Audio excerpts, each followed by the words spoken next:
السلام علیکم ورحمۃ اللہ وبرکاتہ۔ تو دوستو امید ہے کہ آپ سب خیر و عافیت سے ہوں گے۔ تو دوستو آج میں آپ لوگوں کے سامنے NIOS board class 10 subject Urdu chapter number 7 لے کر حاضر ہوا ہوں۔ یہ چیپٹر NIOS کے سلیبس کے حساب سے ہے۔ اگر آپ لوگوں نے ابھی تک NIOS بورڈ کا اردو سلیبس نہیں دیکھا ہے تو میں آپ کو مشورہ دوں گا کہ ایک بار NIOS بورڈ کی آفیشیل ویب سائٹ پر جا کر اردو کا سلیبس ضرور چیک کر لیں۔ اس سے آپ کو یہ معلوم ہو جائے گا کہ آپ کو کون سے چیپٹر پڑھنے ہیں اور کون سے چیپٹر نہیں پڑھنے ہیں۔ ہم نے چیپٹر نمبر 1 کی ویڈیو کے شروع میں سلیبس کے بارے میں مختصر سی معلومات بھی دی تھی۔ اگر آپ سلیبس کے بارے میں جاننا چاہتے ہیں تو اسی چینل پر جا کر چیپٹر نمبر 1 کی ویڈیو دیکھ سکتے ہیں۔ وہاں آپ کو سلیبس کے بارے میں مختصر اور ضروری معلومات مل جائے گی۔ تو دوستو آج کا چیپٹر نمبر 7 بھی NIOS کے سلیبس کے حساب سے ہے۔ تو چلیے بغیر کسی دیر کے چیپٹر نمبر 7 کو شروع کرتے ہیں۔ لیکن چیپٹر شروع کرنے سے پہلے ایک چھوٹی سی گزارش ہے۔ اگر آپ ہمارے چینل پر نئے ہیں تو ہمارے چینل کو سبسکرائب ضرور کر دیں اور اس ویڈیو کو ان لوگوں کے ساتھ بھی شیئر کریں جنہوں نے NIOS بورڈ میں ایڈمیشن لیا ہے اور اردو سبجیکٹ کو منتخب کیا ہے۔ اور اگر آپ کو NIOS اردو سبجیکٹ کے حوالے سے کسی بھی قسم کی مدد یا معلومات کی ضرورت ہو، چاہے وہ TMA، پریکٹیکل ایڈمیشن یا کسی اور چیز سے متعلق ہو، تو آپ نیچے دیے گئے نمبر پر بلا جھجک رابطہ کر سکتے ہیں۔ ہم اپنی طرف سے آپ کی مدد کرنے کی پوری کوشش کریں گے اور مجھے امید ہے کہ آپ آج جو وقت اس ویڈیو کو دیں گے انشاءاللہ یہ وقت آپ کے لیے بہت فائدہ مند ثابت ہوگا۔ ویڈیو مکمل دیکھنے اور چیپٹر کو اچھی طرح سمجھنے کے بعد آپ کو محسوس ہوگا کہ آپ نے اپنا وقت صحیح جگہ پر لگایا ہے۔ تو دوستو چلیے اب بغیر کسی مزید تاخیر کے چیپٹر نمبر 7 شروع کرتے ہیں۔ چیپٹر نمبر 7 جمیل مظہری تعارف۔ نام سید کاظم علی تھا مگر دنیا شعر و ادب میں آپ جمیل مظہری کے نام سے معروف تھے۔ 1904 عیسوی میں مغل پورہ پٹنہ میں پیدا ہوئے۔ ابتدائی تعلیم مظفر پور اور موتیہاری میں حاصل کی۔ تعلیم کا سلسلہ سینٹ زیویئرس اور اسلامیہ کالج کولکاتہ میں جاری رہا۔ وہیں سے انہوں نے BA کیا۔ بعد ازاں کا مطلب ہے اس کے بعد ازاں کلکتہ یونیورسٹی سے MA کی ڈگری حاصل کی۔ تعلیم کی تکمیل کے بعد انہوں نے اپنی صحافتی زندگی کا آغاز کیا۔ صحافتی کا مطلب ہے میڈیا، یعنی کہ وہ اپنی میڈیا میں چلے گئے اور وہاں سے انہوں نے اپنی زندگی کا آغاز کیا۔ 1937 عیسوی میں صوبہ بہار کی کانگریسی حکومت میں پبلسٹی آفیسر مقرر کیے گئے۔ 1942 عیسوی میں کانگریس وزارت کے ساتھ خود بھی مستعفی ہو گئے اور جیل بھیج دیے گئے۔ جب وہاں سے رہا ہوئے تو کچھ دنوں فلمی دنیا سے وابستہ رہے، لیکن مزاج سے مناسبت نہ ہونے کی وجہ سے فلمی دنیا کو بھی خیر بات کہہ دیا۔ یعنی کہ جب وہ فلمی دنیا میں گئے اور وہ ان کے مزاج کے مناسب نہیں تھا وہ تو اس کو بھی چھوڑ دیے۔ پھر 1947 عیسوی میں حکومت بہار کے ڈپٹی ڈائریکٹر پبلسٹی مقرر ہوئے اور 1950 عیسوی تک اسی عہدے پر کام کرتے رہے۔ پٹنہ یونیورسٹی کے شعبہ اردو سے وابستہ ہوئے اور یونیورسٹی کے گرانٹس کمیشن کے ایک وظیفہ یا پروفیسر کی حیثیت سے تاحیات علمی کاموں میں منہمک رہے۔ یعنی کہ اس کاموں میں منہمک یعنی کہ مشغول، تاحیات یعنی کہ زندگی بھر وہ اسی کاموں میں مشغول رہے۔ 23 جولائی 1980 عیسوی کو بھیکن پور ضلع مظفر پور بہار میں آپ کا انتقال ہوا۔ اس پیراگراف میں دو چیز ضرور دھیان رکھنا ہے کہ 1904 عیسوی میں مغل پورہ پٹنہ میں پیدا ہوئے اور 1980 عیسوی کو بھیکن پورہ ضلع مظفر پور بہار میں آپ کا انتقال ہوا۔ جمیل مظہری کا ذہنی میلان ابتدا ہی سے شاعری کی طرف تھا۔ ان کے والد سید خورشید حسنین ایک اچھے شاعر تھے، لیکن ایک شاعر کی حیثیت سے کبھی اپنی شہرت گوارا نہ کی۔ ان کے جد امجد سید مظہر حسین مظہر مرزا دبیر لکھنوی کے شاگردوں میں تھے۔ دیکھیں یہاں جد امجد کہتے ہیں پردادا کو، یعنی کہ دادا کے جو والد محترم ہوتے ہیں ان کو جد امجد کہتے ہیں۔ ان کے جد امجد یعنی ان کے پردادا سید مظہر حسین مظہر مرزا دبیر لکھنوی کے شاگردوں میں تھے۔ یعنی کہ ان کے جو پردادا تھے مظہر حسین مظہر وہ مرزا دبیر لکھنوی کے شاگردوں میں تھے اور شاد عظیم آبادی کے ہم عصر اور ہم مکتب تھے۔ گویا ذوق شعر گوئی انہیں وراثت میں ملی تھی۔ کلکتہ کے قیام نے خصوصاً ان کی فطری، ادبی اور شاعرانہ صلاحیتوں میں اضافہ کیا، کیونکہ وہاں آغا حشر کاشمیری، نواب نصیر حسین خیال، अल्लामा रज़ा अली वहशत, आरजू लखनवी और मौलाना अबुल कलाम आज़ाद की सोहबतों से बराह रास्त इस्तेफादे का मौका मिला। ये जो आप देख रहे हैं ख्याल, वहशत, आरजू, ये तखल्लुस है, यानी कि हर शायर का एक तखल्लुस होता है। तखल्लुस किसे कहते हैं? तखल्लुस कहते हैं कि जो शायर का नाम होता है उस नाम के अलावा एक और ख़ास नाम होता है जिस नाम से वो शायर की दुनिया में पहचाना जाता है, तो उसे तखल्लुस कहते हैं। तो यहाँ पे जो वहशत है, आरजू है, ख्याल है, ये शायर का तखल्लुस है।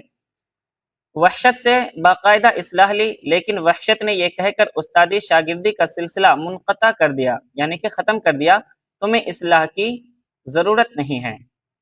यानी कि जब वहशत से इस्लाह लेने की कोशिश की तो वहशत ने उस्तादी और शागिर्दी का ये सिलसिला ख़त्म कर दिया कि तुम्हें इस्लाह की ज़रूरत नहीं है, ये कहकर वो ख़त्म कर दिया उस्तादी और शागिर्दी का सिलसिला।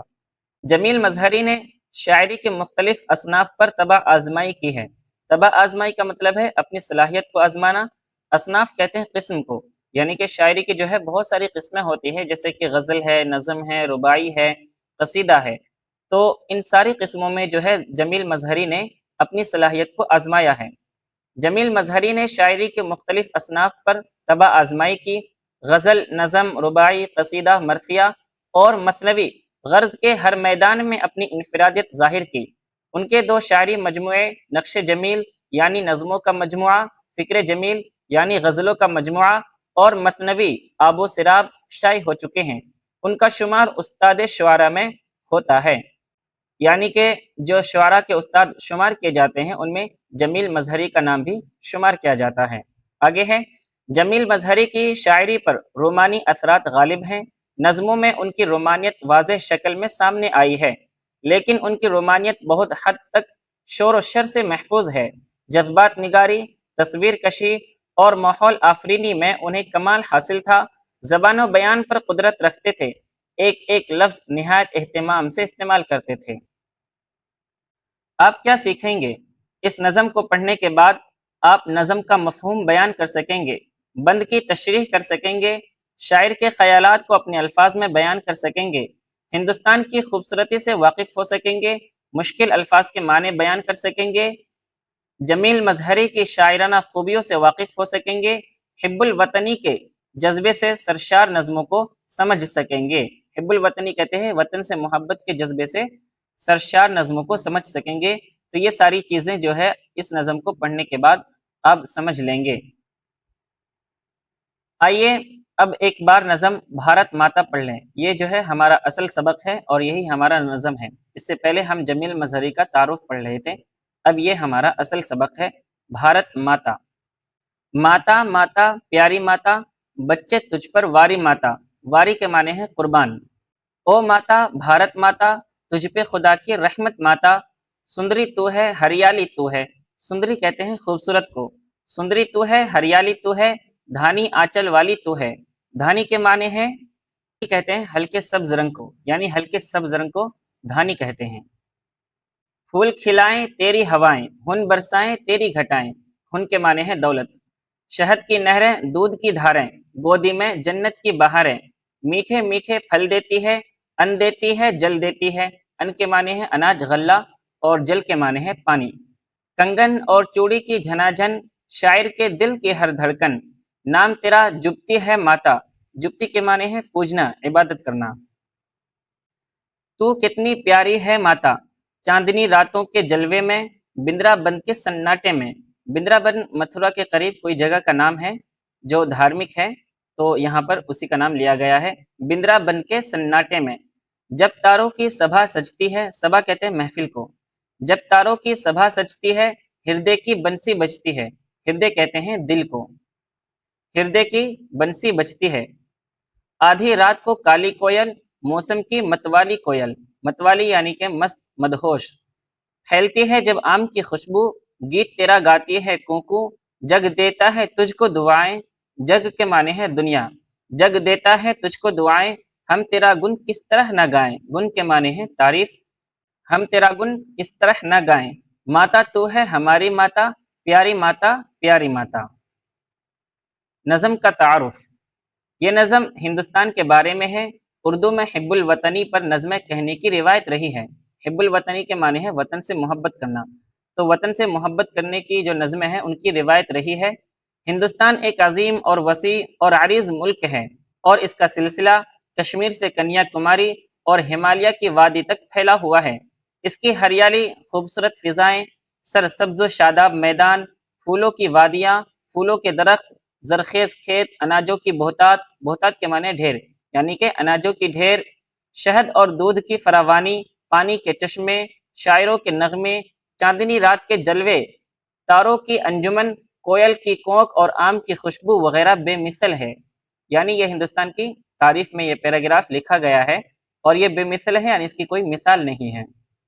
दरअसल शायर ने हिंदुस्तान की इसी खूबसूरती से मुतासिर होकर इस नज़म की तख्लीक की है।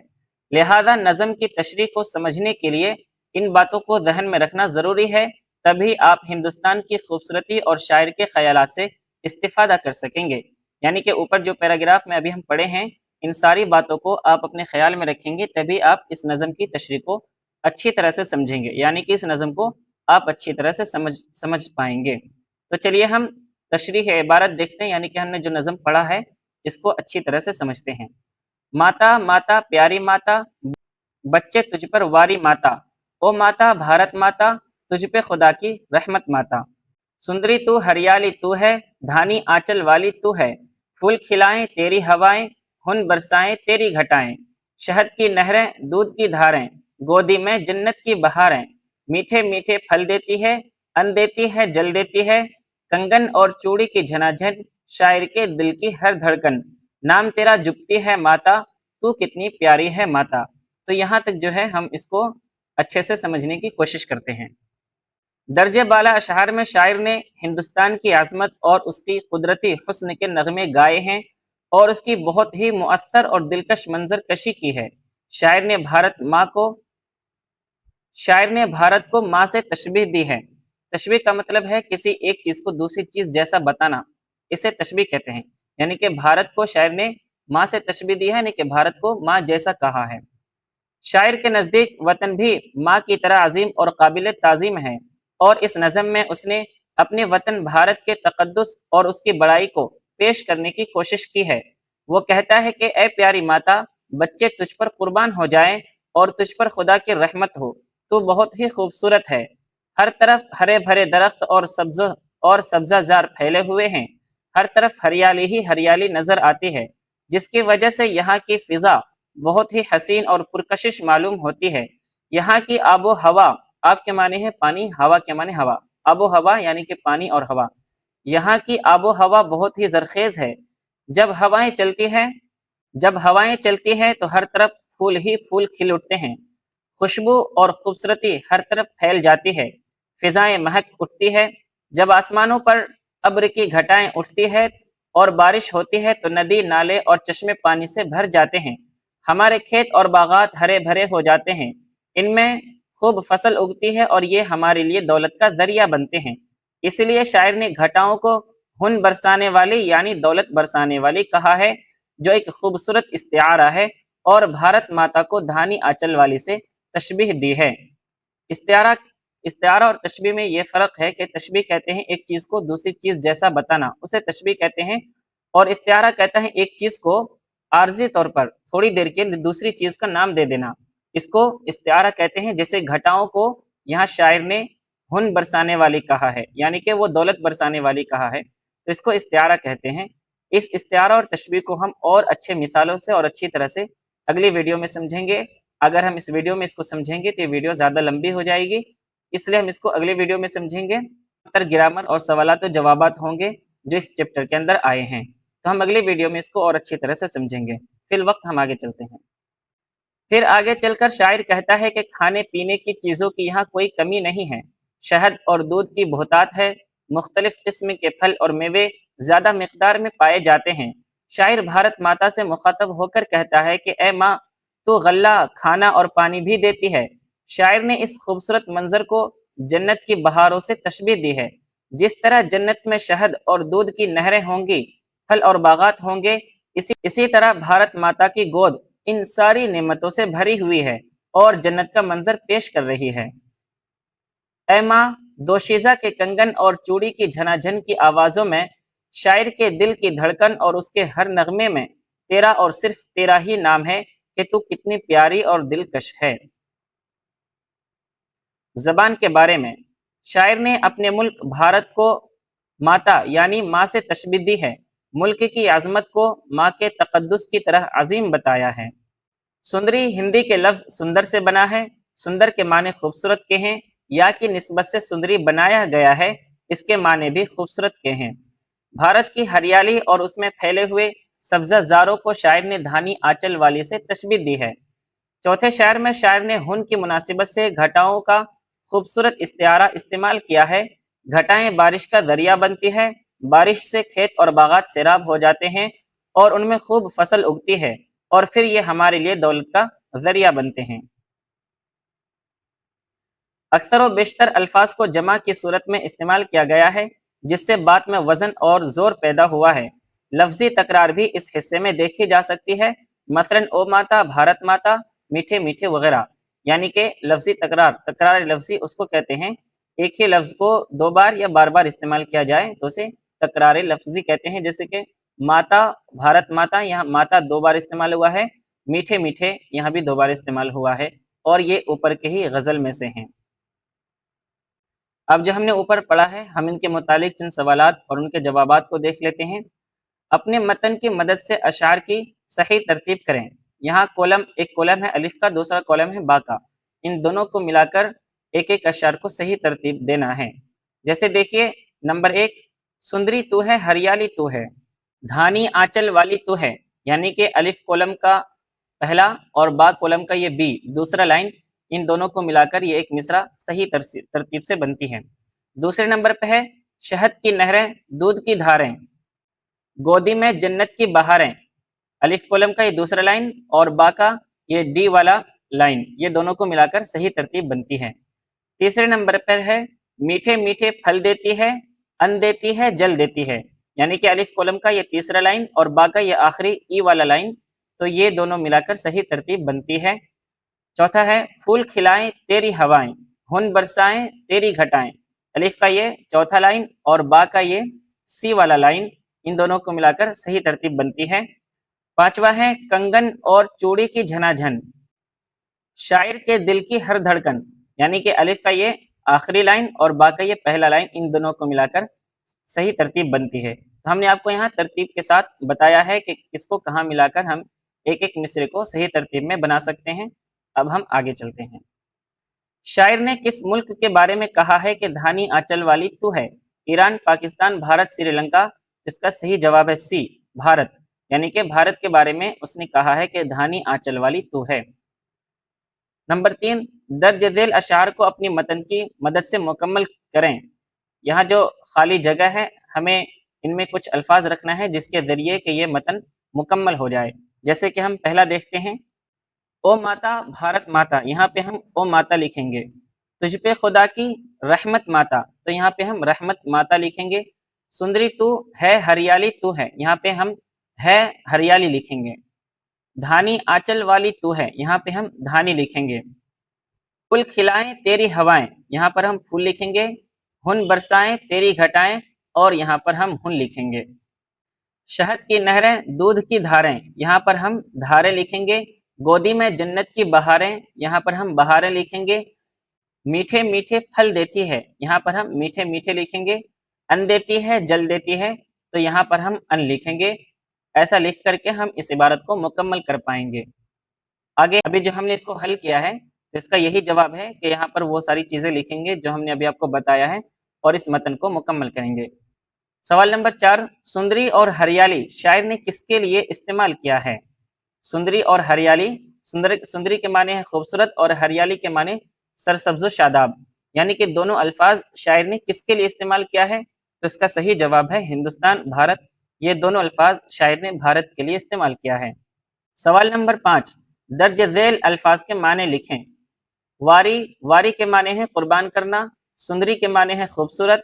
हरियाली के माने हैं सरसब्ज़ शादाब। धानी कहते हैं हल्के सब्ज रंग को, यानी कि जो हल्का सब्ज रंग होता है उसको धानी कहते हैं। हुन के माने हैं दौलत। अन्न के माने होते हैं अनाज, गल्ला, और जल के माने हैं पानी। सवाल नंबर 6, तकरार लफ्जी क्या है? ایک لفظ کو شعر یا نثر میں 2 بار استعمال کرنا، ایک لفظ کو 3 بار استعمال کرنا، ایک لفظ کو بار بار استعمال کرنا۔ تو اس کا صحیح جواب ہے ایک لفظ کو بار بار استعمال کرنا، اسے تکرار لفظی کہتے ہیں۔ حالانکہ اگر 2 بار استعمال کریں یا 3 بار استعمال کریں یا بار بار استعمال کریں تو اسے تکرار لفظی ہی کہیں گے، لیکن یہاں پر جس کا صحیح جواب ہے وہ ہے ایک لفظ کو بار بار استعمال کرنا۔ اب ہم اس نظم کا دوسرا حصہ دیکھتے ہیں اور پھر اس کو اچھی طرح سے سمجھیں گے۔ چاندنی راتوں کے جلوے میں، بندرا بند کے سناٹے میں، جب تاروں کی سبھا سجتی ہے، ہردے کی بنسی بجتی ہے۔ یہ تھوڑا غلطی ہو گئی ہے ٹائپنگ کرنے میں کسی سے، یہاں پہ بنسی ہے، ہردے کی بنسی بجتی ہے۔ آدھی رات کو کالی کوئل، موسم کی متوالی کوئل، پھیلتی ہے جب آم کی خوشبو، گیت تیرا گاتی ہے کوں کوں۔ جگ دیتا ہے تجھ کو دعائیں، ہم تیرا گن کس طرح نہ گائیں۔ ماتا تو ہے ہماری ماتا، پیاری ماتا پیاری ماتا۔ درجے بالا شاعر میں شاعر نے چاندنی رات کے حسن اور دلکشی کی بہت ہی مؤثر منظر کشی کی ہے۔ چاندنی راتوں کے خوبصورت جلوے، بندرا بند کی پرسکون خاموشی، آسمان میں تاروں کی انجمن کا سجنا ایسے منظر ہیں کہ دل کی بانسری خود بخود بجنے لگتی ہے اور شاعر نغمے بکھیرنے پر مجبور ہو جاتا ہے۔ ان منظروں سے کوئل بھی متاثر ہوئے بغیر نہیں رہ سکتی۔ آدھی رات کو جب ہر طرف خاموشی چھائی رہتی ہے اور فضا میں آم کی بھینی بھینی خوشبو پھیلی ہوتی ہے تو کوئل بے اختیار ہو کر گانے لگتی ہے اور ہر طرف کوں کوں کی آواز سنائی دیتی ہے۔ اے بھارت ماتا تو کتنی پیاری ہے، ساری دنیا تیرے گیت گاتی ہے، تجھے دعائیں دیتی ہے، ایسے میں ہم تجھے کیسے نہ یاد کریں، تیرا گن کس طرح نہ گائیں۔ گن کے معنی ہے تعریف، یعنی تیری تعریف کس طرح نہ کریں۔ زبان کے بارے میں، سبھا، ہردے، بنسی اور جگ ہندی الفاظ ہیں جن کو شاعر نے بہت ہی خوبصورتی کے ساتھ اس نظم میں برتنے کی کامیاب کوشش کی ہے، برتنے یعنی کہ استعمال کرنے کی کوشش کی ہے۔ تاروں کی سبھا کا سجنا کی مناسبت سے ہردے کی بنسی کا بجنا کا شاعر نے بہت ہی خوبصورت اور برمحل استعمال کیا ہے، یعنی یہ جو ہندی الفاظ ہے سبھا کا سجنا اور ہردے کی بنسی کا بجنا، یہ اچھی جگہ پر اور اچھی طرح سے شاعر نے استعمال کیا ہے۔ اردو کے ساتھ ہندی کے سہل الفاظ کا استعمال کیا گیا ہے۔ سہل کے معنی ہے آسان۔ ہردے کی جگہ دل کے استعمال سے وہ بات پیدا نہیں ہو سکتی تھی، یہاں پراکرت یعنی فطری منظر کی تخلیق مقصود تھی جو ہردے کے استعمال میں پوشیدہ ہے۔ چوتھے نمبر میں یہی کہا جا رہا ہے کہ ہردے کی جگہ انہوں نے دل کا استعمال نہیں کیا۔ ہردے اور دل، ہردے کے معنی دل ہیں تو ہردے اور دل ایک ہی ہے، لیکن ہردے استعمال کیا، دل نہیں استعمال کیا، کیونکہ اگر دل استعمال کرتے تو اشعار کے اندر وہ کشش پیدا نہیں ہو پاتی، اس لیے اس نے دل کی جگہ ہردے کا استعمال کیا ہے۔ تو ہم نے اوپر جو عبارت پڑھا ہے ہم اس کے متعلق چند سوالات اور اس کے جوابات کو دیکھ لیتے ہیں۔ خالی جگہوں کو دیے گئے لفظوں کی مدد سے پر کریں۔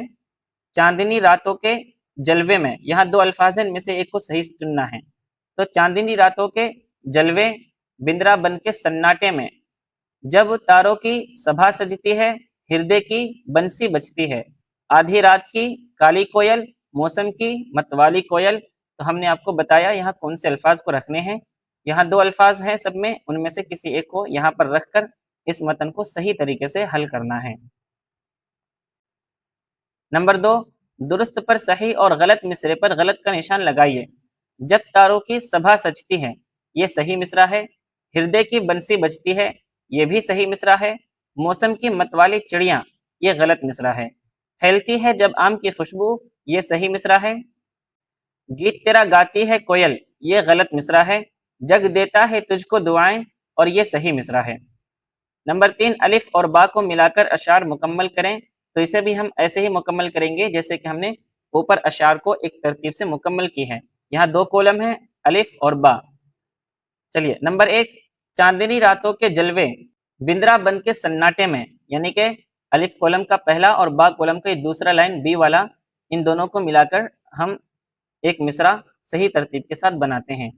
دوسرا ہے جب تاروں کی سبھا سجتی ہے، ہردے کی بنسی بجتی ہے، تو الف کولم کا دوسرا نمبر اور با کا پہلا نمبر، ان دونوں کو ملا کر ایک مصرع بنتا ہے۔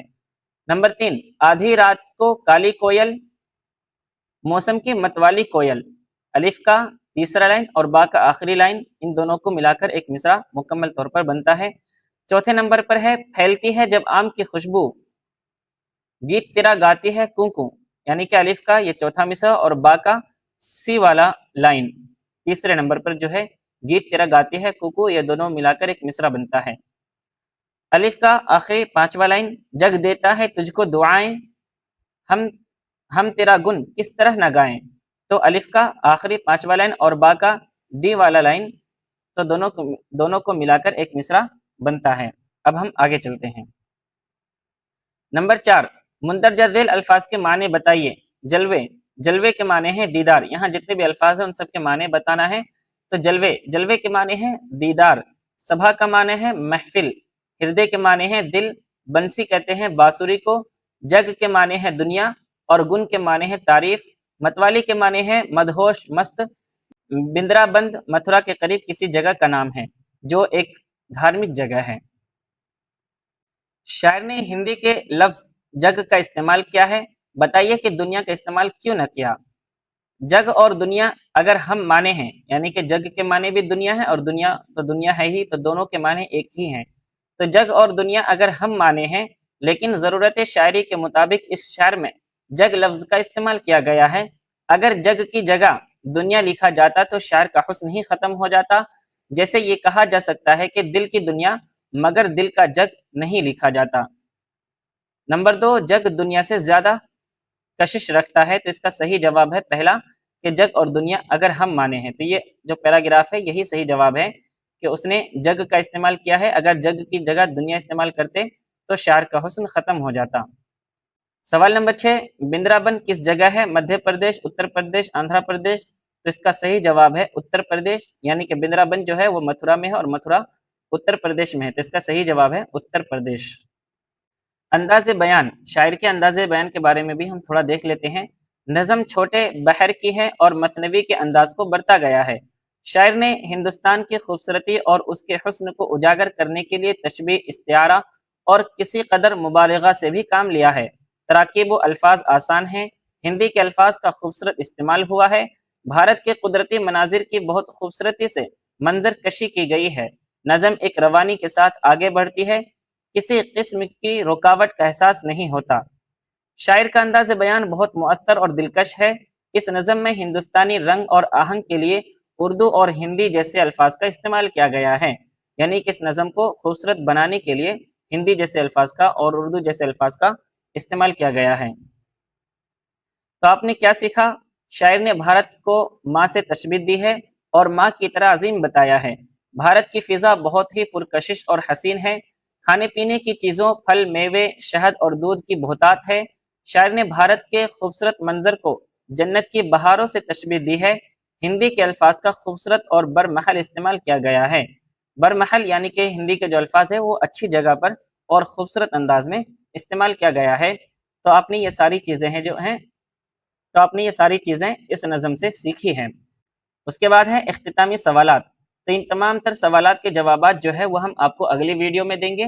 वो जो अगली वीडियो होगी वो एक पीडीएफ की शक्ल में होगी जिनके अंदर इन तमाम तर सवालात के जवाबात होंगे और उसमें बहुत अच्छी तरह से ग्रामर को हल किया गया होगा। और इस चैप्टर के अंदर जितने भी ग्रामर, जितने भी सवालात आए हैं उन तमाम के तमाम तर ग्रामर और सवालात को उस पीडीएफ के अंदर अच्छी तरह से हल किया गया होगा। तो यहाँ पर ये चैप्टर मुकम्मल होता है। हम इंशाअल्लाह दूसरी वीडियो में जल्द ही मिलेंगे। उम्मीद है कि आपको ये चैप्टर अच्छी तरह से समझ में आ गया होगा। तो आखिर में गुजारिश है आप लोगों से कि अगर आप लोगों ने अभी तक हमारे चैनल को सब्सक्राइब नहीं किया है तो हमारे चैनल को सब्सक्राइब कर दें और वीडियो को अपने दोस्तों तक शेयर कर दें। और आखिर में ये भी गुजारिश है कि अगर आप लोगों को टीएमए प्रैक्टिकल नोट्स या किसी भी चीज़ से रिलेटिव एनआईएस बोर्ड के मुतालिक किसी भी चीज़ से रिलेटिव कोई मदद की ज़रूरत हो तो आप नीचे दिए गए नंबर पर बिला झिझक रब्ता कर सकते हैं। हम इंशाल्लाह आपकी भरपूर मदद करने की कोशिश करेंगे। तो इंशाल्लाह हम जल्द ही दूसरी वीडियो में मिलेंगे। जब तक के लिए खुदा हाफिज़।